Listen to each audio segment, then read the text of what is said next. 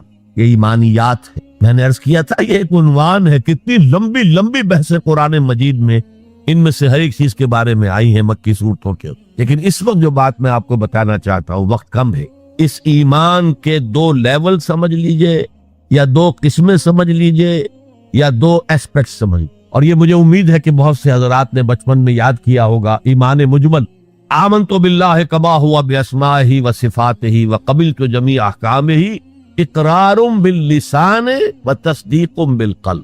ایمان کے یہ 2 درجے ہیں، زبان سے اقرار، جو کہے، کسی مذہب کا ماننے والا ہو، ہندو ہو، سکھ ہو، پارسی ہو، عیسائی ہو، جو کہے اشہد ان لا الہ الا اللہ واشہد ان محمد رسول اللہ، ایسے ہے محسوس ہوتا ہے کہ ایک لائن کھچی ہوئی تھی، پہلے ادھر تھا فوراً ادھر آ گیا۔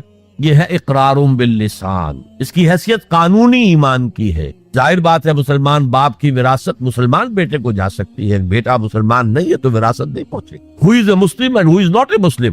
یہ لیگل کوسچن۔ مسلمان ریاستوں کے اندر دستور میں ہوگا کہ یہاں ہیڈ آف دی اسٹیٹ مسلمان ہوگا، تو کتنا بڑا لیگل کوسچن ہے کہ کون ہے واقعی مسلمان کون نہیں ہے، تو بہت اہم ہے۔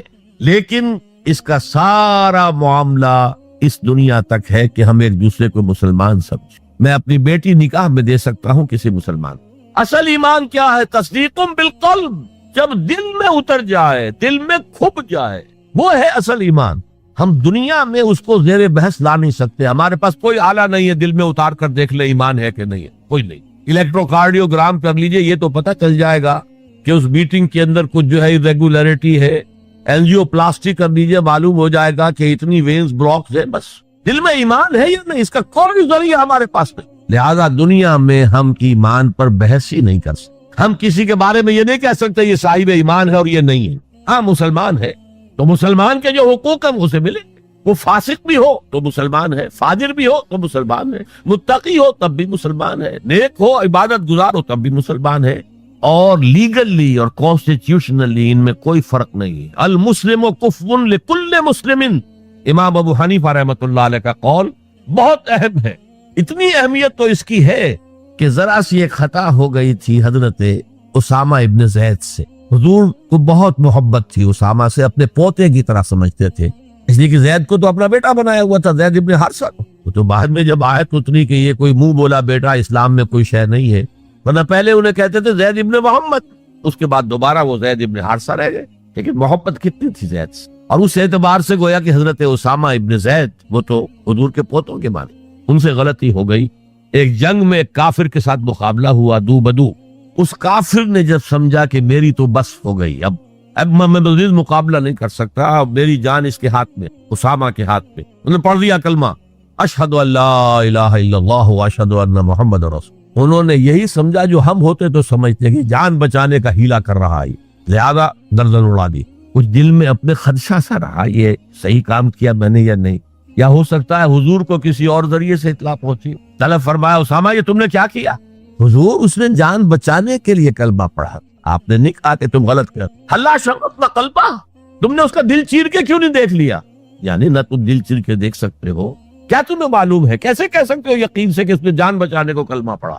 اور اے اسامہ کیا کرو گے قیامت کے دن جبکہ یہ کلمہ تمہارے خلاف استغاثہ لے کر آئے گا؟ تو اس کی بھی بہت بڑی اہمیت ہے۔ دنیا میں پورا لیگل اینڈ کانسٹیٹیوشنل نظام اسلام پر قائم ہے، اقرار باللسان پر قائم، لیکن اصل ایمان دل میں۔ یہ سورہ حجرات میں فرمایا گیا جو اس موضوع پر قرآن حکیم کی اہم ترین آیات، آیت نمبر 14 ہے یہ، قالت الاعراب آمنا قل لم تؤمنوا ولكن قولوا اسلم۔ اے نبی یہ بدو جو ہے یہ کہہ رہے ہیں ہم ایمان لے آئے، دعویٰ کر رہے ہیں ایمان کا، آپ ان سے کہہ دیجئے تم ایمان ہرگز نہیں لائے ہو، یوں کہو کہ ہم مسلمان ہو گئے ہیں، ہم نے اطاعت قبول۔ وَلَمَّا يَدْخُلِ الْإِيمَانُ فِي قُلُوبِكُمْ، ابھی تک ایمان تمہارے دلوں میں داخل نہیں ہوا۔ اللہ تو کہہ سکتا ہے نا، یہ کون سے بدو تھے اصل میں جان لیجیے۔ اذا جاء نصر اللہ والفتح ورأيت الناس يدخلون في دین اللہ افواجا، جب حضور کو آخری فتح حاصل ہو گئی تو اب تمام قبیلوں نے باہم مشورہ کیا اپنی اپنی جگہ پر، it's no use resisting now, اب ہم مزید جو ہے محمد کا راستہ روک نہیں سکتے صلی اللہ علیہ وسلم، چلو چلے اور چل کر اسلام لے آئے۔ اب اس وقت جو اسلام لائے لوگ، ان کی تین حالتیں ہو سکتی تھی، ایک تو یہ کہ واقعی ایمان دیانت کے ساتھ، شعور کے ساتھ، خلوص کے ساتھ ایمان لائے تو وہ مومن ہو گئے، اور ایسا بھی ہو سکتا ہے کچھ لوگوں نے سوچا کہ اب تو ہمارا بس جو ہے نہیں چل رہا ہے، ابھی تو دبک جاؤ ذرا، پھر موقع کا انتظار کر کے کھڑے ہوں گے دوبارہ اور پھر ہم ان کو ختم کر دیں گے، جیسے کہ ہوا حضور کے انتقال کے بعد کتنے بڑے بڑے فتنے اٹھے، جھوٹے نبی کھڑے ہو گئے، مانعین زکوٰۃ کھڑے ہو گئے۔ تیسرا کہ نہ تو مثبت طور پر ان کے دلوں میں ایمان تھا، نہ منفی طور پر دھوکہ دینا مقصود تھا، بس ٹھیک ہے سب جا رہے ہیں ہم بھی ایمان لے آتے ہیں، نہ ایمان نہ نفاق۔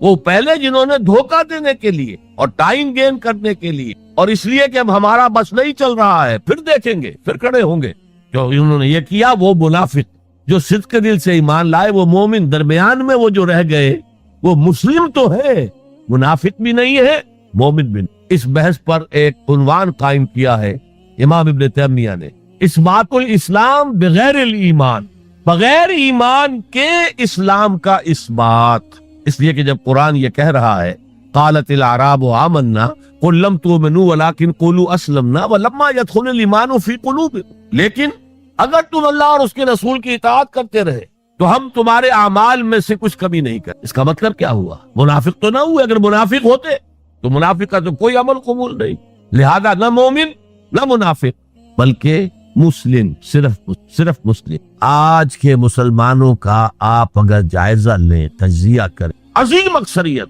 1,00,000 میں سے 99,999 اس کیٹیگری میں فال کریں۔ ایمان کہاں ہے؟ یقین کہاں ہے؟ ہر شخص اپنے غریبان میں جھانکے مرنے کے بعد جی اٹھنے کا یقین ہے؟ کیا یقین ہے کہ اصل زندگی آخرت کی زندگی ہے؟ وَإِنَّ الدَّارَ الْآخِرَةَ لَهِيَ الْحَيَوَانُ، یقین ہے کہ یہ قرآن اللہ کا کلام ہے۔ سورہ واقعہ کی آیات، أَفَبِهَذَا الْحَدِيثِ أَنْتُمْ مُدْهِنُونَ وَتَجْعَلُونَ رِزْقَكُمْ أَنَّكُمْ تُكَذِّبُونَ، تم اپنے عمل سے قرآن کی تکذیب کر رہے ہو، کہتے تھے ہو قرآن اللہ کا کلام ہے، ہمارا عقیدہ ہے، اللہ نے سود کو حرام کیا، تم سودی کاروبار کر رہے ہو۔ ما آمن بالقرآن من استحل محارمہ، کوئی ایمان نہیں ہے قرآن پر اس شخص کا جس نے اللہ کی حرام کردہ شے، قرآن کی حرام کردہ شے کو اپنے لیے جائز ٹھہرا لیا۔ تو یہ ایمان ہے اصل میں وہ شے جو دل میں داخل ہو، چنانچہ یہاں تو نفی کی گئی نا اس کی، تم اپنے آپ کو مسلمان کہہ سکتے ہو، مومن نہیں۔ لیکن صحابہ کرام جو سچے اور پکے مومن تھے ان کے بارے میں کیا فرمایا؟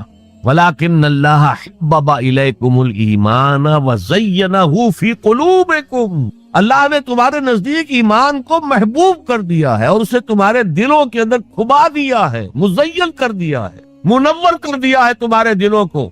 دل کا ایمان یہ ہے اصل ایمان، اور اصل ایمان کی تعریف کیا ہے پھر؟ دیکھیے کس قدر نیچرل سیکوینس ہے، منطقی بات ہے۔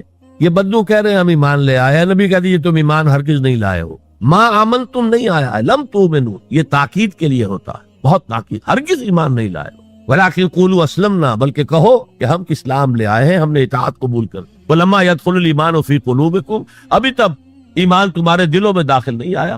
وَإِن تُطِيعُوا اللَّهَ وَرَسُولَهُ لَا يَلِدْكُم مِّنْ أَعْمَالِكُمْ شَيْئًا إِنَّ اللَّهَ غَفُورٌ رَحِيمٌ، اس حالت میں بھی اگر تم اللہ اور اس کے رسول کی اطاعت کرتے رہو گے تو یہ اللہ تعالیٰ چونکہ غفور اور رحیم ہے، یہ رعایت کرے گا کہ تمہارے اعمال کو تسلیم کر لے گا اور اس کے اجر سے تمہیں محروم نہیں۔ لیکن اصل سیکوینس جو میں بتا رہا تھا، اب اس آیت کے نتیجے میں سوال پیدا ہو گیا نا، ڈیفائن ایمان، ایمان we want to be accepted as moments، تو بتایا جائے ایمان کیا ہے، اس کے تقاضے کیا۔ کانٹیکسٹ کے اعتبار سے یہ قرآن مجید کی اہم ترین آیت ہے ایمان کو ڈیفائن کر، انما المؤمنون الذین آمنوا باللہ ورسولہ ثم لم یرتابوا وجاہدوا باموالہم وانفسہم فی سبیل اللہ۔ مومن تو صرف وہ ہے جو ایمان لائے اللہ پر، اس کے رسول پر، پھر شک میں ہرگز نہیں پڑے، یقین کی کیفیت ہو گئی۔ ابھی آپ نے سورہ تکاثر سنی تھی، عین الیقین، علم الیقین۔ ایک تیسرا درجہ اور ہے حق الیقین۔ یقین کے بھی 3 درجے ہیں، معمولی بات نہیں ہے۔ ایک ہے حدیث میں جسے کہا گیا احسان۔ حضرت جبرائیل نے حضور سے پوچھا اخبرنی عن الاحسان، آپ نے فرمایا ان تعبد اللہ، ایک روایت میں ان تعمل للہ ہے، تیسری روایت میں ان تخشى اللہ کانک تراہ فإن لم تکن تراہ فإنہ یراک۔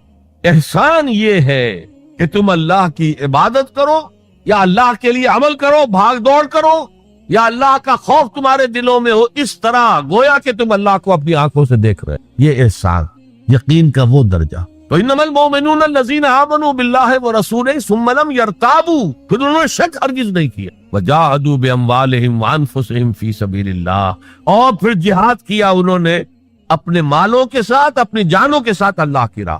یہ ذرا تفصیل طلب مسئلہ ہے، جہاد سے مراد کیا ہے، کسی اور موقع پر انشاءاللہ اس پر روشنی ڈالوں گا۔ لیکن اس وقت موضوع کے اعتبار سے کیا بات تھی کہ ایمان کے 2 درجے ہیں، ایک ایمان قانونی ہے جو اقرار باللسان پر مبنی، ایک ایمان حقیقی ہے جو قلبی یقین سے عبارت۔ اب ایک نیا مسئلہ سامنے آتا ہے، آیا اعمال ایمان کا حصہ ہیں یا ایمان پر مستزاد کوئی حقیقت ہے اعمال صالحہ؟ کیونکہ اگلی شرط کیا ہے، وَعَمِلُوا الصَّالِحَاتِ إِلَّا الَّذِينَ آمَنُوا وَعَمِلُوا الصَّالِحَاتِ۔ اب اس میں آپ کو شاید حیرت بھی ہوگی، ہمارے 2 سب سے بڑے امام اس میں بالکل متضاد آراء رکھتے۔ امام ابو حنیفہ کہتے ہیں عمل ایمان کا حصہ نہیں ہے، وہ ایک علیحدہ ایڈیشنل چیز، اور وہ نہ گھٹتا ہے نہ بڑھتا ہے، ایک سٹیٹ میں رہتا ہے۔ یہ ہے رئیس الفقہاء اور سید المحدثین امام بخاری کہتے ہیں الایمان قول وعمل ویزید وینقص۔ ہے نا متضاد بات؟ ایمان تو قول اور عمل کے مجموعے کا نام ہے، عمل صالح ایمان کے اندر انہیرنٹلی موجود ہے، اور یہ گھٹتا بھی ہے بڑھتا بھی ہے۔ اصل میں ان دونوں میں تطبیق کیا ہے یہ سمجھ لی، کوئی بھی غلط نہیں کہہ رہا۔ امام ابو حنیفہ فقیہ ہیں، ان کا ذہن قانونی ہے، قانونی ایمان عمل سے علیحدہ ایک شے۔ گناہ کبیرہ کا مرتکب بھی کافر نہیں ہوتا، عمل علیحدہ شے۔ چوری کیا ہاتھ کاٹ دو لیکن وہ کافر نہیں ہو گیا۔ شادی شدہ نے زنا کیا ہے، اس کو سٹوننگ کر کے اس کو مار دو، لیکن اس کی نماز جنازہ پڑھنی ہوگی، ہے مسلمان، کافر نہیں۔ اس اعتبار سے وہ قانونی ایمان علیحدہ ہے، عمل علیحدہ، اور یہ قانونی ایمان نہ گھٹتا ہے نہ بڑھتا۔ یہ تو ایک سٹیٹس ہے جو آپ کو کانسٹیٹیوشنلی لیگلی حاصل ہو گیا ہے، اس میں کوئی کمی بیشی نہیں ہوگی۔ سادہ ترین مثال یہ ہے، ایک باپ کے 2 بیٹے تھے، یا ہے، ایک بڑا متقی ہے، تہجد گزار ہے، نیک ہے، عابد ہے، زاہد ہے، ایک فاسق و فاجر ہے، لیکن ہے مسلمان۔ کیا وراثت میں اس متقی کو زیادہ حصہ ملے گا اور فاسق و فاجر کو کم ملے گا؟ نہیں، لیگلی دے آر ایکول۔ المسلم کف لکل مسلم، ہر مسلمان دوسرے تمام مسلمانوں کے برابر ہے، لیگل سٹیٹس یہ برابر ہے، جامد ہے، یہ نہ گھٹتا ہے نہ بڑھتا ہے۔ حالانکہ ایمان کا گھٹنا بڑھنا، وہ حقیقی ایمان کی بات کر رہے ہیں، امام ابو حنیفہ قانونی ایمان کی بات کر رہے ہیں، امام بخاری حقیقی ایمان کی بات کر رہے ہیں۔ یہ تو ہر ایک کا تجربہ ہے، یہ ایمان جو ہے گھٹتا بھی ہے بڑھتا بھی ہے۔ قرآن پڑھیے، ایمان آپ کو خود محسوس ہوگا کہ اس کی حرارت بڑھی ہے۔ اچھی صحبت میں بیٹھیے، ایمان بڑھے گا۔ آوارہ قسم کے لوگوں میں بیٹھ کر گپے لڑائیے، ایمان گھٹے گا۔ خود محسوس ہو جائے گا کہ کوئی برف کی طرح کچھ ہے اندر پگھل رہی۔ قرآن میں آتا زادتہم ایمانا، ان کے ایمان کے اندر اضافہ ہو گیا۔ تو کیسے کہا جا سکتا ہے ایمان گھٹتا بڑھتا نہیں؟ ایمان حقیقی گھٹتا بھی ہے بڑھتا بھی، لیکن قانونی ایمان یہ ایک جامد سٹیٹس ہے، ایک لیگل کانسٹیٹیوشنل سٹیٹس ہے، یہ نہ گھٹتا ہے نہ بڑھتا، اور عمل اس کے اندر داخل نہیں ہے، عمل اس پر مستزاد ہے، علیحدہ ہے۔ تو پہلی شرط کے بارے میں اس قدر باتیں میں نے بتائیں، زیادہ تفصیل میں جانے کا موقع دے۔ اب دوسری شرط کیا؟ وَعَمِلُوا الصَّالِحَاتِ۔ دیکھیے عربی زبان میں عمل اور فعل یہ دونوں الفاظ مترادف ہیں، تفعلون یفعلون، تعملون یعملون، لیکن ان دونوں میں فرق ہے۔ فعل کوئی بھی فعل ہے جو آپ سے سرزد ہو گیا، چاہے ارادی طور پر چاہے غیر ارادی طور پر۔ عمل وہ ہے جو ارادے کے تحت کیا جائے، جس میں جد و جہد ہو، جس میں محنت ہو، جس میں مشقت پڑتی۔ تو فعل اور عمل کے درمیان زمین و آسمان کا فرق۔ عمل محنت چاہتا ہے، جد و جہد چاہتا ہے، سعی چاہتا ہے، اور صالح سے مراد کیا ہے؟ باصلاحیت، جس میں گو کرنے کی صلاحیت ہو، صالح۔ اس عمل صالح جس سے کہ انسانی شخصیت نشو و نما پائے، اس کی انٹرنل پرسنالٹی، اقبال کے اصطلاح میں اس کی خودی، اس کی انا، اس کی ایگو، اس کی روحانی شخصیت ترقی پائے، نشو و نما پائے، بلندی پر جائے، اس مقام کو حاصل کرنے کی کوشش کرے کہ جس مقام پر اللہ نے انسان کو پیدا کیا تھا۔ والتین والزیتون وطور سینین وہذا البلد الامین لقد خلقنا الانسان فی احسن تقویم، بہترین سطح پر پیدا کیا، مسجود ملائک بنایا، اپنا خلیفہ قرار دیا۔ ثم رددناہ اسفل سافلین، پھر نیچوں میں سب سے نیچے پھینک دی۔ فرشتے ہم سے اونچے، جنات بھی ہم سے اونچے، جنات کہاں کہاں تک جاتے ہیں؟ میرا یہ خیال ہے کہ کم سے کم سولر سسٹم تک تو جنات کی رسائی ہے، آگے ہے یا نہیں میں نہیں کہہ سکتا، لیکن یہ انسان اب محنت کرے گا۔ نیچے اگر پھینک دیا گیا تھا الا الذین آمنوا وعملوا الصالحات، جو ایمان لائیں گے اور نیک عمل کریں گے وہ پھر ریگین کر لیں گے اپنے اس مقام کو جس مقام پر انہیں اصلاً پیدا کیا گیا۔ اور جو لوگ اس مقام کو حاصل نہیں کر سکتے ان کے بارے میں قرآن کہتا ہے اولئک کالانعام، سورہ اعراف میں، یہ چوپایوں کے مانند ہیں، حیوانات ہیں، بل ہم اضل، بلکہ ان سے بھی گئے گزر۔ کیوں؟ حیوان کو جس سطح پر پیدا کیا گیا اس پر اپنی زندگی گزار رہا ہے، اس سے اوپر کی کوئی صلاحیت دی ہی نہیں گئی۔ انسان کو لقد خلقنا الانسان فی احسن تقویم، اگر انسان حیوان کی سطح پر گر جائے جیسے کہ آج گر چکا ہے تو وہ حیوانات سے بدتر۔ اولئک کالانعام بل ہم اضل لہم قلوب لا یفقہون بہا لہم اعین لا یبصرون بہا لہم آذان لا یسمعون بہا، ان کا دل ہے اس سے غور نہیں کرتے، آنکھیں ہیں ان سے دیکھتے نہیں ہیں، کان ہیں ان سے سنتے نہیں ہیں۔ کیا ابو جہل آنکھ سے نہیں دیکھتا تھا؟ کیا ابو جہل کان سے نہیں سنتا تھا؟ یہ وہ انر شخصیت ہے آپ کی، وہ روحانی شخصیت ہے آپ کی، جو دیکھتی ہے بغیر ان آنکھوں کے، جو سنتی ہے بغیر ان کانوں کے، جو غور و فکر کرتی ہے اس عقل سے نہیں بلکہ اس قلب سے۔ تو اللہ نے تو سب کچھ دیا تھا، ہر ایک میں وہ روح پھونکی ہوئی ہے، لیکن یہ لوگ اپنی اس روح سے بیگانہ ہو گئے ہیں، بھول گئے ہیں کہ ہمارے اندر کوئی ڈیوائن ایلیمنٹ بھی ہے۔ ڈیوائن سپارک، یہ لفظ جو ہے مغربی فلسفے میں استعمال ہوتا ہے، ڈیوائن سپارک، ایک شعلہ ملکوتی ہمارے اندر ہے، انہوں نے بھی دیکھا ہے۔ لیکن آج کا انسان خاص طور پر ڈارون کے نظریے کے پھیلاؤ کی وجہ سے، یہ نظریہ بایولوجی کے میدان کا نظریہ تھا اور بایولوجی کے میدان میں اسے تقریباً ریجیکٹ کیا جا چکا، لیکن سوشل سائنسز میں اس طرح پرمیٹ کر چکا، سوشولوجی میں، سائیکولوجی میں اس طرح پرمیٹ کر گیا ہے کہ آج کا انسان اپنے آپ کو سوائے حیوان کے کچھ نہیں سمجھتا۔ یہ ہیومن ٹریجڈی سب سے اونچی ہے، وہ شرف جو اللہ نے عطا کیا تھا، وہ مقام اور مرتبہ جو اللہ نے عطا کیا تھا، اس سے انسان خود مستعفی ہو گیا۔ نتیجہ کیا نکلا ہے کہ جیسے ہم کہتے ہیں کہ گھوڑا اور گدھا، کیا فرق ہے؟ گھوڑا ذرا ریفائنڈ اینیمل ہے، کم غلط ہے اس میں، گدھا بیچارہ کورس اینیمل ہے، باقی فرق کیا ہے یہ بتائیں۔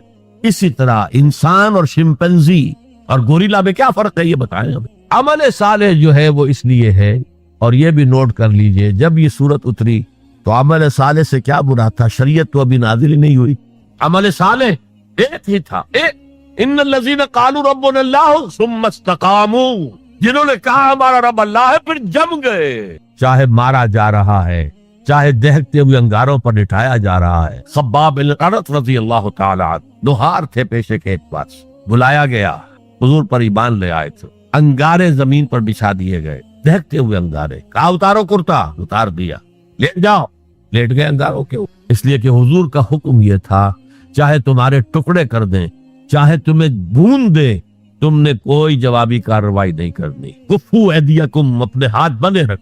قرآن میں تو یہ کہیں جا کر سورہ نساء میں حکم آیا ہے، یہ ایک زمانہ تھا جب کہ تمہیں حکم تھا کہ اپنے ہاتھ روکے رکھو، مکے میں یہ حکم حضور نے دیا تھا، لہذا لیٹ کے پیٹھ کی کھال جلی، چربی پگھلی، اس سے وہ انگارے ٹھٹ۔ ان الذین قالوا ربنا اللہ ثم استقاموا، پھر جم گئے۔ یا صرف ایک عبادت دی گئی تھی، راتوں کو کھڑے رہا کر، یا ایھا المزمل قم اللیل الا قلیلا نصفہ او انقص منہ قلیلا او زد علیہ ورتل القرآن ترتیلا، اے کمبل میں لپٹ کر لیٹنے والے صلی اللہ علیہ وسلم، کھڑے رہا کرو رات کو سوائے تھوڑے سے حصے کے، نصفہ آدھی رات، اب انقص منہ قلیلا، یا اس میں سے کچھ کم کر لو تو ایک تہائی رات، او زد علیہ، یا آدھی رات پر اور اضافہ کرو تو دو تہائی رات، اور قرآن پڑھتے رہو پڑھتے رہو پڑھتے رہو پڑھتے رہو. حالانکہ قرآن کتنا نازل ہوا تھا ابھی؟ کیا یہ 30 پارے موجود تھے؟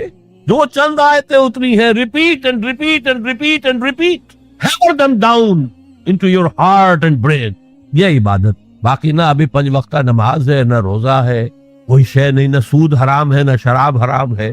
تو عمل الصالحات اب ہمارے سامنے جب آئیں گے تو اس کے 2 حصے ہیں. ایک بیسک ہیومن موریلٹی، وہ چیزیں جو تمام ادیان، تمام مذاہب، تمام فلسفوں کے اندر مشترک ہیں. جھوٹ بولنا برا ہے، سچ بولنا اچھا ہے. وعدہ پورا کرنا اچھا ہے، وعدہ خلافی کرنا برا ہے. کسی کی ضرورت پوری کر دینا اچھا ہے اور کسی کو جھڑک دینا برا ہے. والدین کی خدمت کرنا اچھا ہے اور اس سے اعراض کرنا برا ہے. کون نہیں جانتا؟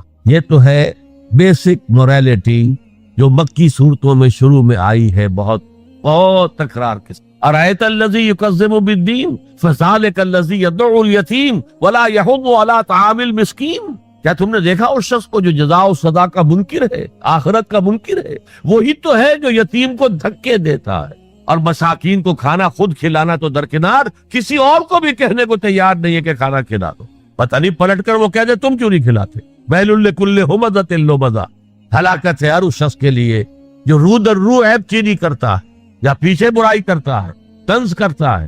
ویل لکل ہمزۃ لمزہ الذی جمع مالا وعددہ، مال جمع کرتا ہے، گنتا رہتا ہے. اب میرا بیلنس شیٹ یہاں آ گیا ہے، اب بیلنس شیٹ یہاں آ گیا ہے، پہلے اتنے کروڑ کے ایسٹس تھے، آج اتنے کروڑ کے. اسی حساب کتاب میں بیسک ہیومن موریلٹی اور شریعت کے احکام، یہ دونوں آئیں گے. اب وہ شریعت پوری ہو چکی محمد رسول اللہ صلی اللہ علیہ وسلم پر، اب ہمیں اس پر عمل کرنا ہے. اور یہ تو بوجھ نہیں ہے، یہ ہماری شخصیت کی نشو و نما کے لیے.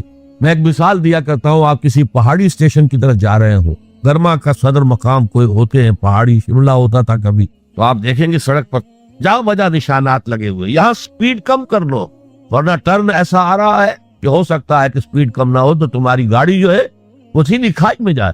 تو یہ جو کوشچنز ہیں یہ اس کی بھلائی کے لیے ہے. آدمی کہ خامخواہ ہمارے اوپر پابندی لگا رکھی ہے، نہیں، تمہاری بھلائی کے لیے. شریعت تمہاری بھلائی کے لیے، تمہاری شخصیت کے صحیح نشو و نما کے لیے، تاکہ تم اس مقام پر پہنچ جاؤ جس مقام پر کہ اللہ تعالیٰ نے تمہیں پیدا کیا تھا. والتین والزیتون وطور سینین وہذا البلد الامین لقد خلقنا الانسان فی احسن تقویم. اچھا اب ذرا چند احادیث سن. حقیقی ایمان کے اعتبار سے میں نے آپ کو بتایا، امام بخاری کے نزدیک عمل علیحدہ نہیں ہے ایمان کا جز، اور بے شمار احادیث اس پر دلالت کر. حضور فرماتے ہیں صلی اللہ علیہ وسلم واللہ لا یؤمنو واللہ لا یؤمنو واللہ لا یؤمنو، خدا کی قسم فلاں شخص مومن نہیں ہے، خدا کی قسم وہ مومن نہیں ہے، خدا کی قسم وہ مومن نہیں. صحابہ لرز گئے، کانپ گئے. کون ہے بدبخت اور شقی جس کے بارے میں اللہ کے رسول 3 مرتبہ اللہ کی قسم کھا کر کہہ رہے کہ وہ مومن نہیں؟ پوچھا گیا من یا رسول اللہ، اللہ کے رسول کون؟ فرمایا الذی لا یامن جارہ بوائقہ، وہ شخص جس کی ایذا رسانی سے اس کا پڑوسی امن میں نہیں ہے، چین میں نہیں. کیسے سیپریٹ کریں گے ایمان و عمل سے؟ ہے کوئی آری جو کاٹ دے ان کو علیحدہ علیحدہ کر دے؟ لیکن یہ حقیقی ایمان کی بات ہے، قانونی ایمان کی بات نہیں. ویسے یہ تو کوئی گناہ کبیرہ بھی نہیں، یہ تو کج خلقی ہے نہ صرف، لیکن اس کے اوپر 3 دفعہ قسم کھائی جا رہی ہے مومن نہیں ہے، نہیں ہے، نہیں. فرمایا لا یزنی الزانی حین یزنی وہو مومن، کوئی زانی حالت ایمان میں زنا نہیں کرتا. وہ ایمان 2 کوڑی کا نہیں کہ جو دل میں موجود ہو اور پھر کوئی شخص زنا کرے، تو کیا قیمت ہے اس ایمان کی؟ 2 کوڑی نہیں. ولا یسرق السارق حین یسرق وہو مومن، اور نہ ہی کوئی چور جب چوری کرتا ہے تو وہ مومن ہوتا ہے. ولا یشرب الخمر حین یشرب وہو مومن، اور نہ کوئی شرابی شراب پیتا ہے وہ اس وقت مومن ہوتا، مومن نہیں ہوتا. ہاں توبہ کرے تو ایمان واپس آتا. الا الذین تابوا وآمنوا وعملوا الصالحات وعملوا عملا صالحا فاولئک یبدل اللہ سیئات حسنات. ہاں جو گناہ کرنے کے بعد توبہ کرے اور ایمان لائے، تجدید ایمان کریں، اس لیے کہ گناہ کی وجہ سے ایمان زائل ہو گیا. ویسے بعض احادیث سے یہ بھی معلوم ہوتا ہے کہ جب وہ گناہ کر رہا ہے اس وقت وہ ایمان دل سے نکل جاتا، لیکن ایک پرندے کے مانند اس کے سر پر چکر لگاتا رہے. جب گناہ سے فارغ ہو جاتا ہے تو ایمان واپس آ جاتا. یہ اللہ کا بڑا فضل اور کرم ہے. جیسے کہ وہاں کہا گیا تھا کہ ایمان تو نہیں لائے ہو پھر بھی وَإِن تُطِيعُوا اللَّهَ وَرَسُولَهُ لَا يَلِتْكُم مِّنْ أَعْمَالِكُمْ شَيْئًا إِنَّ اللَّهَ غَفُورٌ رَحِيمٌ. اگرچہ تم مومن نہیں ہو، لیکن اس حالت میں بھی اگر تم اللہ کی اور اس کے رسول کی اطاعت کرتے رہو گے تو اللہ تمہارے اعمال کے اجر و ثواب میں کوئی کمی نہیں کرے گا۔ کیوں؟ اللہ غفور ہے، رحیم ہے۔ یہ اس کی شان غفاری، شان رحیمی کا صدقہ ہے۔ اسی طرح منطق تو یہ چاہتی ہے کہ گناہ کے بعد جب تک توبہ نہ کی جائے ایمان نہ آئے دل میں دوبارہ۔ اور ایک آیت جو میں نے آپ کو سورہ فرقان کی سنائی اس سے بھی یہ متبادر ہوتا ہے، لیکن بعض احادیث سے معلوم ہوتا ہے، اور ہمارے ہاں اہل سنت کا عقیدہ یہی ہے کہ جب گناہ سے وہ فارغ ہو جاتا ہے تو ایمان جو ہے پھر دیں، لیکن ایمان اور عمل صالح کا چولی دامن کے ساتھ ہے، آپ علیحدہ۔ ایک اور حدیث حضرت انس رضی اللہ تعالیٰ عنہ فرماتے ہیں، جو 9 برس تک حضور کے خادم خاص رہے، وہ فرماتے ہیں قلما خطبنا رسول اللہ صلی اللہ علیہ وسلم الا قال لا ایمان لمن لا امانۃ له ولا دین لمن لا عہد له۔ شاذ ہی کبھی ایسا ہوا ہوگا کہ حضور نے ہمیں کوئی خطبہ ارشاد فرمایا اور اس میں یہ الفاظ نہیں کہے، گویا کہ ہمیشہ اپنے خطبے میں یہ حدیث بیان کرتے تھے آپ، جس شخص میں امانت داری کا وصف نہیں ہے اس کا کوئی ایمان نہیں، کیٹیگوریکل سٹیٹمنٹ ہے، کوئی ایمان نہیں۔ اور جس شخص میں ایفائے عہد کا مادہ نہیں اس کا کوئی دین نہیں۔ دین تو نام ہے، آپ عہد کرتے ہیں اللہ سے، ایاک نعبد و ایاک نستعین، اے اللہ ہم تیری ہی بندگی کرتے ہیں اور کرتے رہیں گے، اور اے اللہ ہم تجھ ہی سے مدد مانگتے ہیں اور مانگتے ہیں۔ جو شخص چھوٹی چھوٹی باتوں میں وعدہ خلافی کرے وہ اتنے بڑے وعدے کو نبھائے گا جو پوری زندگی کے اوپر حاوی ہے۔ یہ نوٹ کر لیجئے، لیگل لیول پر، لیگل ایمان کے لیول پر ایمان علیحدہ، عمل علیحدہ، حقیقی لیول پر، قلبی ایمان والے لیول پر ایمان اور عمل صالح گتھے ہوئے ہیں، چولی دامن کا ساتھ ہے، ان کو ایک دوسرے سے جدا کرنا مشکل۔ اب آئیے تیسری، وتواصوا بالحق، انہوں نے آپس میں یا بہت زیادہ شدت کے ساتھ، باب تفاعل کے اندر 2 خواص ہیں، مل جل کر کوئی کام کرنا یا مبالغہ ہوتا ہے، بہت شدت سے وہ کام کرنا۔ میں ان دونوں کے اعتبار سے ترجمہ کروں گا۔ اور وصیت کا لفظ آتا ہے ہمارے ہاں جب کوئی شخص مرتے ہوئے جو بات کہتا ہے، اہم ترین بات جو سمجھے گا وہی تو کہے گا۔ وہ لوگ آپس میں ایک دوسرے کو حق کی نصیحت کرتے ہیں یا وہ عوام الناس کو حق کی وصیت کرتے ہیں بڑی شدت کے ساتھ، دونوں ترجمے ہو گئے۔ یہ عمل صالح اور ایمان کا لازمی تیسرا نتیجہ۔ دیکھیے فزیکل لا بھی یہ ہے، اگر کہیں بھٹی ہے آگ کی تو اس سے حرارت ماحول میں نفوذ کرے گی، اگر برف کی سل رکھی ہوئی ہے تو اسے برودت، ٹھنڈک ماحول میں پھیلے گی۔ اگر کسی میں عمل صالح اور ایمان ہے تو ممکن نہیں ہے کہ اس کی ذات سے نیکی کا پھیلاؤ نہ ہو، نیکی اس کی ذات سے نہ نکلے، نہ دوسروں تک پہنچے۔ اس فزیکل فینومینن۔ نمبر 2، یہ شرافت اور مروت کا تقاضا۔ اگر آپ کو اللہ نے ہدایت دی ہے، شیئر اٹ ود ادرس، شرافت، مروت۔ حضور نے فرمایا لا یؤمن احدکم حتی یحب لاخیہ ما یحب لنفسہ، تم میں سے کوئی شخص مومن نہیں ہو سکتا جب تک کہ وہ اپنے بھائی کے لیے بھی وہی بات پسند نہ کرے جو اپنے لیے پسند۔ اگر تم اسلام لے آئے ہو، ایمان لائے ہو، نیک عمل کر لیے، بھائی اپنے بھائیوں تک پہنچاؤ جن سے تمہیں محبت ہے، جن کے ساتھ خلوص ہے، جن کے ساتھ اخلاص ہے۔ یہ دوسری بنیاد ہے کہ ایمان اور عمل صالح سے تواصی بالحق خود بخود برآمد ہو۔ اور ایک تیسری بات ہے حمیت۔ میں یہاں آپ کو ایک حدیث سنا رہا ہوں، ایک طویل عرصے تک اپنے زمانہ طالب علمی میں یہ حدیث خطبہ جمعہ میں سنتا رہا۔ مولانا تھانوی رحمۃ اللہ علیہ نے جو خطبات جمعہ مرتب کی ان میں یہ حضور ارشاد فرماتے ہیں اوحى اللہ عز وجل الى جبرائیل علیہ الصلوۃ والسلام ان اقلب مدینۃ کذا وکذا باہلہ، اللہ تعالیٰ نے وحی کے ذریعے سے حکم دیا حضرت جبرائیل کو کہ فلاں فلاں بستیوں کو الٹ دو، تلپٹ کر دو، جیسے سدوم اور عامورہ کی بستیوں پر عذاب آیا تھا ویسا عذاب ان بستیوں کے اوپر لے آؤ۔ قال فقال، حضور فرماتے ہیں کہ اس پر حضرت جبرائیل نے عرض کیا یا رب ان فیہا عبدک فلان لم یعصک طرفۃ عین، اے اللہ میں اس بستی کو الٹ دوں، اس میں تو تیرا فلاں بندہ بھی ہے جس نے کبھی پلک جھپکنے جتنی دیر بھی کسی گناہ میں بسر نہیں کی۔ اب آپ کسی آدمی کی نیکی کا تصور کیجئے، یہ گواہی دینے والے کوئی کرائے کے گواہ نہیں ہے جو عدالتوں میں پھرتے رہتے ہیں، جو چاہو گواہی دلوا لو، اتنے پیسے چاہیے۔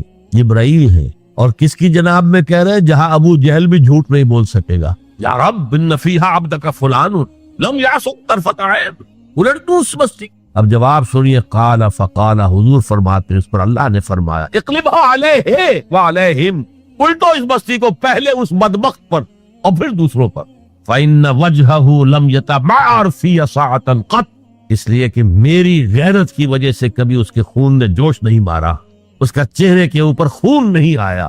آپ کو کوئی ماں کی گالی دے، اگر تو آپ میں جان ہے تو وہ جانے دیں گے اس کو، اور اگر جان نہیں ہے، آپ اس کا مقابلہ نہیں کر سکتے، تب بھی غصہ آئے گا، کانپیں گے آپ غصے کی وجہ سے، چہرہ آپ کا سرخ ہو جائے گا، یہ تو کم سے کم ہوگا نا۔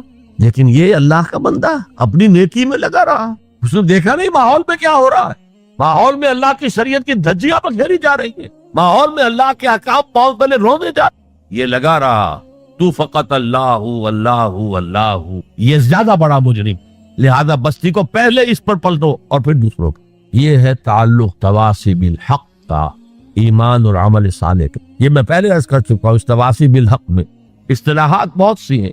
حق کی دعوت دینا، اللہ کی طرح دعوت دینا حق ہے نا، اللہ کی ذات حق ہے، ذالک بان اللہ هو الحق۔ تو تواصی بالحق میں کیا ہوگا؟ ادعو الی سبیل ربک بالحکمۃ والموعظۃ الحسنۃ وجادلہم باللتی احسن، یہ بھی تواصی بالحق ہے۔ نیکی کا حکم تو بدی سے روکو، تأمرون بالمعروف وتنہون عن المنکر، یہ بھی تواصی بالحق ہے۔ اور اس کے درجات کہاں سے کہاں تک ہے۔ اگر بچے کہیں گلی میں کھیل رہے ہیں، کرکٹ کھیل رہے، آپ ان سے کہتے ہیں بیٹو یہ یہاں پر کھیلنے کی جگہ نہیں ہے، آپ کسی گاڑی کا شیشہ توڑیں گے، آپ کی گیند جو ہے اس سے کسی گاڑی کو نقصان پہنچے گا، کسی انسان کو چوٹ لگ جائے گی، پھر کیا آپ بچ کر چلے جائیں گے وہاں سے؟ آپ کون ہوتے ہیں؟ ہوگی کہ نہیں؟ ریزنٹمنٹ ہوگی کہ نہیں؟ کبھی بھی اس تواصی بالحق کو خندہ پیشانی سے نہیں سنا گیا، نہیں برداشت کی۔ اور اگر کچھ لوگ سمجھتے ہیں کہ ہم تواصی بالحق کر رہے ہیں، پھر بھی معاشرہ اس سے کچھ نہ کہے، انہیں کوئی تکلیف نہ پہنچائے، اس کا مطلب ہے انہوں نے حق کا کوئی ایسا حصہ لیا ہے کہ جو لوگوں کی دکھتی رگ کو نہیں چھیڑتا، اس سے بچ بچ کر چل رہے۔ اگر وہ حق کامل ہو تو باطل کبھی تسلیم نہیں، باطل ریٹیلیٹ کرے۔ اب آپ سنیے ایک اور بات، یہ چھوٹا حق تھا کہ بیٹو یہاں نہ کھیلو، کسی گراؤنڈ میں جا کے۔ سب سے بڑا حق کیا ہے؟ اس کائنات کا خالق، مالک اور حاکم اللہ، اس کا حکم یہاں نافذ ہونا چاہیے، یہ حق ہے۔ اگر نہیں ہے تو اللہ کے خلاف بغاوت ہے۔ اس کی آپ اگر تلقین کریں گے تو آپ ایگزسٹنگ سسٹم کے باغی قرار پائے۔ پوری دنیا میں secularism, sovereignty of the people, تم کیا کہہ رہے ہو؟ تمہاری یہ ڈفنی کیا بجا رہی ہے؟ خدا کی سوورنٹی، یہ سب سے بڑا حق ہے۔ اس حق پر جو بھی ریزنٹمنٹ ہوئی تھی بچے میں، جیسے جیسے ستائے گئے تھے حضور اور آپ کے صحابہ کو، آپ کے اگر تواصی بالحق ہو رہا اور ریزنٹمنٹ نہ ہو تو پھر آپ حق کی تعلیم نہیں دے رہے، اس کے کسی ایسے جز کی دے رہے ہیں کہ جس سے کسی کو کوئی نقصان نہ پہنچتا ہو۔ بس یہ کوئی جینٹل مین ایگریمنٹ ہے آپ کا وقت کے نظام کے ساتھ، ہم تمہیں چھیڑیں گے نہیں، باقی ہمیں واز کہنے تو کہہ جاؤ۔ اسی لیے فرمایا من رأى منکم منکرا فلیغیرہ بیدہ، جو شخص تم میں سے کسی منکر کو دیکھے، کسی بدی کو دیکھے، کسی خلاف حق بات کو دیکھے، اس کا فرض ہے کہ اسے طاقت کے ساتھ اپنے ہاتھ سے روکے۔ فَإِن يَسْتَطِعْ، اگر اس کی طاقت نہ ہو، فَبِلِسَانِهِ، ہی تو زبان سے تو کہہ دو کہ خدا کے بندے یہ کام نہ کرو، یہ غلط ہے، یہ حرام کام ہے، اللہ کے غضب کو دعوت نہ دو، یہ تو کہو۔ اور اگر زبانوں پر بھی تالے ڈال دیے گئے ہو تو پھر کم سے کم دل سے شدید نفرت، اگر یہ بھی نہیں ہے تو پھر ایمان نہیں۔ ذالک اضعف الایمان، یہ ایمان کا کمزور ترین درجہ۔ من رأى منکم منکرا فلیغیرہ بیدہ، فإن لم يستطع فبلسانہ، فإن لم يستطع فبقلبہ، وذالک اضعف الایمان، یہ ایمان کا کمزور ترین درجہ۔ اگر یہ بھی نہیں ہے، بدی کو پھیلتے ہوئے، پھلتے ہوئے، پھولتے ہوئے ہم دیکھ رہے ہوں اور ہماری نیند میں بھی خلل نہ آئے، ہماری غیرت جوش میں نہ آئے، ہم اس کو بدلنے کی کوئی صحیح نہ کریں، ہمیں اس کا افسوس تک نہ ہو، وائے ناکامی مکائے کارواں جاتا رہا، کارواں کے دل سے احساس زیاں جاتا رہا، تو پھر ایمان کا کیا سوال؟ اسی مضمون کی ایک اور حدیث ہے، یہ حضرت ابو سعید الخدری رضی اللہ تعالیٰ عنہ سے، اور مسلم شریف کی روایت ہے جو میں نے آپ کو سنائی۔ اسی مسلم شریف میں عبداللہ ابن مسعود سے روایت، قال النبی صلی اللہ علیہ وسلم ما بعث اللہ من نبی فی قومہ من قبل الا کان لہ اصحاب وحواریون یاخذون بامرہ ویقتدون بسنتہ۔ اللہ تعالیٰ نے جس قوم میں بھی کسی نبی کو مبعوث کیا، اس میں اس کے کچھ نہ کچھ صحابہ، کچھ حواری ہوتے تھے، تھوڑے ہوں زیادہ ہوں۔ وہ کیا کرتے تھے؟ اپنے نبی کی سنت کو مضبوطی سے پکڑ لیتے اور ان کے حکم کی پیروی کرتے۔ ثم انہا تخلف من بعدہم خلوف، پھر ہمیشہ ایسا ہوتا رہا کہ ان کے بعد ایسے ناخلف پیدا ہو گئے، یقولون ما لا یفعلون، وَيَفْعَلُونَ مَا لَا يُؤْمَرُونَ، جو کہتے تھے جو کرتے نہیں تھے، اور کرتے وہ تھے جس کا حکم نہیں دیا گیا۔ میلاد النبی کے جلوس نکل رہے، اللہ کے رسول نے حکم دیا تھا، کرتے وہ ہیں جس کا حکم نہیں دیا گیا۔ يَفْعَلُونَ مَا لَا يُؤْمَرُونَ وَيَقُولُونَ مَا لَا يَفْعَلُونَ، اور کہتے وہ ہیں جو کرتے نہیں ہیں۔ اب سنیے، فَمَنْ جَاهَدَهُمْ بِيَدِهِ فَهُوَ مُؤْمِنٌ، جو ایسے لوگوں کے خلاف مسلمان ہوں گے نا وہ، ثُمَّ إِنَّهَا تَخْلُفُ مِنْ بَعْدِهِمْ خُلُوفٌ، یہ غیر مسلموں کی بات نہیں ہو رہی، مسلمانوں کی، مسلمان حکمران آئے تھے۔ فَمَنْ جَاهَدَهُمْ بِيَدِهِ فَهُوَ مُؤْمِنٌ، جو کوئی ان کے خلاف جہاد کرے گا ہاتھ سے، طاقت سے، وہ مومن ہوگا۔ وَمَنْ جَاهَدَهُمْ بِلِسَانِهِ فَهُوَ مُؤْمِنٌ، اور جو ان سے جہاد کرے گا زبان سے، وہ مومن ہوگا۔ وَمَنْ جَاهَدَهُمْ بِقَلْبِهِ فَهُوَ مُؤْمِنٌ، جو دل سے جہاد کرے گا، یعنی دل سے شدید نفرت رکھے گا، فَهُوَ مُؤْمِنٌ، وہ بھی مومن ہوگا۔ وَلَيْسَ وَرَاءَ ذَلِكَ مِنَ الْإِيمَانِ حَبَّةُ خَرْدَلٍ، اس کے بعد تو ایمان رائی کے دانے کے برابر بھی نہیں۔ یہ ہے تواصی بالحق، حق کی وصیت کر۔ اچھا، اس میں جو دوسرا پہلو میں نے گنوایا تھا، ایک ہے اس کا عام مفہوم، لوگوں کو پوری شدت کے ساتھ حق کی طرف دعوت دینا، حق کی وصیت کرنا، امر بالمعروف کرنا، نہی عن المنکر کرنا، دین کی طرف بلانا۔ ایک یہ آپس میں حق کی وصیت، یہاں سے تصور ابھرتا ہے کہ جو لوگ ایمان اور عمل صالح کی وادیوں میں سے گزر رہے ہیں، انہیں ایک جماعتی شکل میں ہونا چاہیے، اور اس جماعت کی روح ہونی چاہیے تواصی بالحق۔ آپ کا ایک بھائی غلطی کر رہا ہے، روکیے اس کو۔ آپ کا ایک ساتھی اس کی کچھ ہمت جواب دے رہی ہے، اس کو حوصلہ دیجیے، اس کو بڑھائیے۔ یہ تواصی بالحق نہیں ہوگا تو جماعتی زندگی جو ہے وہ کمزور ہوتی ہے۔ اس کو مولانا فراہی رحمۃ اللہ علیہ نے لکھا ہے کہ اس تواصی سے پہلے تو ایک جماعتی زندگی لازم آتی ہے، اور پھر نظام خلافت کا قیام لازم آتا ہے۔ اس لیے کہ ایک کام ہے یہ تواصی بالحق کا جو ہم اپنے معاشرے میں کریں، ایک ہے اس کا کام جو پوری عالمی سطح پر ہو۔ یہ عالمی سطح پر کون کرے گا؟ جب خلافت کا نظام قائم ہوگا تب وہ عالمی سطح پر ہو۔ تو وجوب قیام خلافت، یہ مولانا فراہی نے اپنی تفسیر سورۃ العصر کے اندر بیان کیا۔ یہ تواصی کے لفظ اور یہ جماعتی زندگی نوٹ کر لیجئے۔ حضور نے فرمایا ید اللہ علی الجماعہ، اللہ کا ہاتھ جماعت کے اوپر ہوتا، یعنی اللہ کی تائید، اللہ کی نصرت جماعت کے ساتھ میں۔ حضرت عمر فرماتے لا اسلام الا بالجماعہ ولا جماعہ الا بالامارہ ولا امارہ الا بالاطاعہ، جماعت کے بغیر کوئی اسلام نہیں، اور امارت کے بغیر کوئی جماعت نہیں، اور اطاعت کے بغیر کسی امیر کا کوئی فائدہ ہی نہیں، اس کا حکم مان۔